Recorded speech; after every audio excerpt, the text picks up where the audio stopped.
Hi అండి, అందరూ ఎలా ఉన్నారు? బాగున్నారా? ఇవాల్టి మన వీడియోలో ఈవినింగ్ టైం స్నాక్స్ ఈజీగా 2 to 3 మినిట్స్లో చేసుకునే ఒక స్నాక్ ఐటెంని చూసేద్దాం. సో దీనికి మనం ముందుగా బొంగు పేలాలు కొన్ని తీసుకోవాల్సి ఉంటుంది. నేను ఆల్రెడీ ఓపెన్ చేసి ఉన్నటువంటి ప్యాకెట్ని తీసుకున్నాను కాబట్టి వాటిని కొద్దిగా వేయించుకుంటున్నాను. ఎందుకంటే గాలి తగిలి కొద్దిగా మెత్తపడిపోయాయి. సో దానివల్ల వాటిని కొంచెం గోల్డెన్ కలర్ వచ్చే వరకు వేయించుకుంటున్నాను. ఈవెన్ దో అది సీల్ తీయని ప్యాకెట్ అయినా కొంచెంగా వేయించుకుంటే మనకి క్రిస్పీగా ఉంటాయి అన్నమాట. కొద్దిగా అవి వేగిన తర్వాత మనం 1-2 బొంగుపేలను తీసుకొని కొంచెం స్మాష్ చేసి చెక్ చేసుకోవచ్చండి.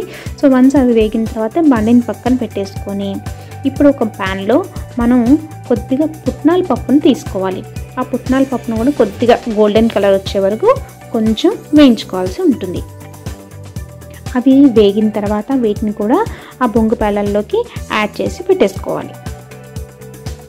ఇప్పుడు అదే ప్యాన్లో ఒక 2 స్పూన్స్ ఆయిల్ తీసుకొని ఆయిల్ని కొంచెం వేడవనివ్వాలి.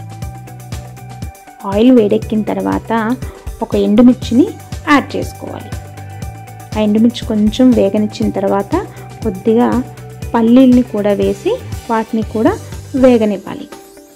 ఆ పల్లీలు కొద్దిగా గోల్డెన్ కలర్ వచ్చిన తర్వాత దానిలో కొద్దిగా జీలకర్ర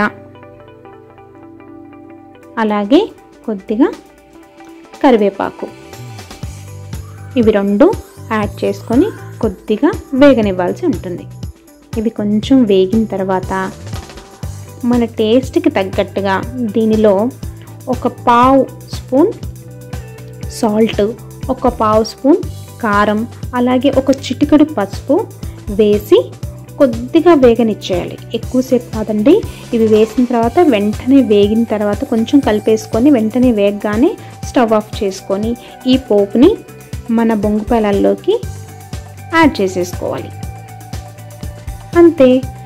అప్పుడు వాటిని కలిపేసుకుంటే మన ఈవినింగ్ టైం స్నాక్స్ రెడీ అయిపోయినట్లే. So evening time snacks 2 to 3 మినిట్స్లో ఈజీగా ఈ విధంగా ప్రిపేర్ చేసేసుకోవచ్చు. ఆ తర్వాత వీటిని మనం ఒక కంటైనర్లో వేసి స్టోర్ చేసుకోవచ్చు. ఒక 2 to 3 డేస్ కూడా ఇవి స్టోర్ చేసుకోవచ్చు అండి. అలాగే సేమ్ క్రిస్పీగా ఉంటాయి. సో వీడియో నచ్చినట్లయితే లైక్ చేయండి, షేర్ చేయండి. Thank you so much.